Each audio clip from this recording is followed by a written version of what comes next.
Hi, and welcome to the 10-minute video summary of the message that was shared at Henrietta Christian Fellowship on the 29th of July, 2018. My name is Don Bolt. I'm the pastor at the church, and so I'd like to take just the next 10 minutes and share with you some of the highlights of this morning's message. This is the second in a very short series on being a comforter. You know, what's the right way to respond to a person who is suffering or going through grief? And, it's to comfort them. And so I'm just going to very quickly try to summarize what we talked about last week. And we looked at Job, Job 2:11 through 13, and the story about his friends who come to him to comfort him, and how from a distance they see him, they don't recognize him, they tear their clothes, they throw dust in the air, and they begin to mourn with him. And it says that they then sat with him for 7 days and didn't say a word because they knew that his grief was great, his pain was very great. And I shared that all that was great, but it was what they did after that got them in trouble. And, there's just some things that are better left out of comforting. And what his friends tried to do, which was justify God and tell Job it was his fault what was happening. God didn't need them to justify him, and it wasn't Job's fault. All right, so there was a lot of mistakes being made there. But we can make mistakes even if the problem that is causing the grief, maybe somehow there is something that they did wrong, but that's not our role when we first come upon them in their grief.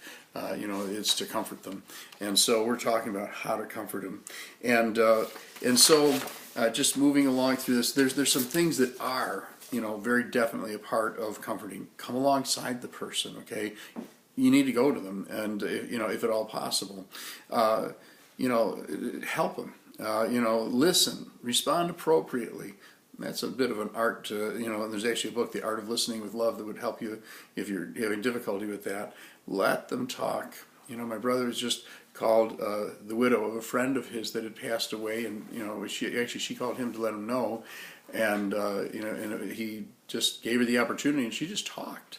And I think he was a little taken back that that she just really wanted to talk. And I said, no, that's what people want to do when they hit these things. And so that's something. Bring him something. That oftentimes is the door opener. Just bring something. I don't know, cookies. Bring a pie. I don't know what you bring, but I mean, just bring something so that might just be a comfort to the person. Entreaty, pleading with them a little bit. Oh no, please. Tell me what's going on. Really, if you want to rest, it's okay. I don't have to stay a long time. Entreaty. That's important part of comforting a person. And solace, providing the safe place for a person. Oftentimes that can just be because you don't react badly to the things that they say. Oftentimes people in grief and pain say things that even they would agree aren't the right things to say, but they say them anyways because of what they're going through.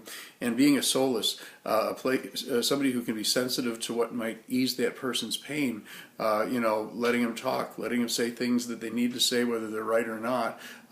Frankly, sometimes just a diversion. They may want to just go out and do something that has nothing to do with their grieving. You're thinking, you need to get back here and grieve. One of the things we can do to take away from solace is to become a person that is difficult to talk to because of the way we react to the things that people say. And so being a solace, being an encouragement, okay, these are all things that belong in comforting. Beware, don't get into the fix-it mode with a person who's grieving. Okay, they aren't necessarily telling you the things they're telling you, hoping that you can fix it. They just need somebody to tell. All right, and so in the end, to recognize something, and that is this, that comfort comes from God. And God talks a lot about comfort in the Bible because why? Well, because we need comfort because things don't always turn out the way we hoped, right? Okay, and all of us have been through this at one level or another. And so, it just, as we're moving along here, now we're getting into some new material, just some things to recognize, that comfort comes from God. Psalm 119, 49 through 52 tells us that this is my comfort in my affliction, that your word has revived me. And the psalmist goes on to say, I have remembered your ordinances from of old, O Lord, and I comfort myself. People aren't always ready to comfort themselves, and that's why we need to go and be that comforter. But on the other hand, when they make that choice to start being a part of comforting themselves, that's an important step for people to take. Don't force it, but, God comforts people by His Word, okay? God comforts people by His love and presence, all right? Psalm 119, 76 through 77 says, Oh, may your loving kindness comfort me. May your compassion come to me that I may live. All right, and to understand that there's this the thing about experiencing the love of God in the midst of all this, experiencing something that tells you God is present, that those are things that God does, just on His own, quite apart from us, just to comfort a person. Sometimes pointing out that maybe this is something, maybe something good that comes along in the midst of all this is a way of God just kind of trying to encourage you. And so God's people, that's another piece to the puzzle here, and that's where we come in.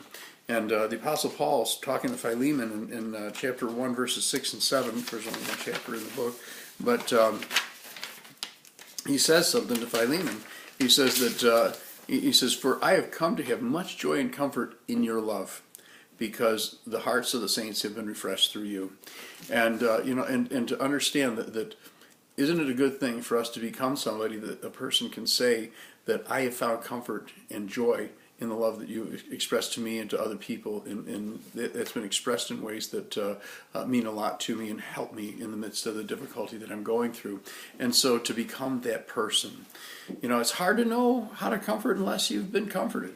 All right, the Bible tells us in 2 Corinthians chapter 1, verses 3 through 5 says, "Blessed be the God and Father of our Lord Jesus Christ, the Father of mercies and God of all comfort."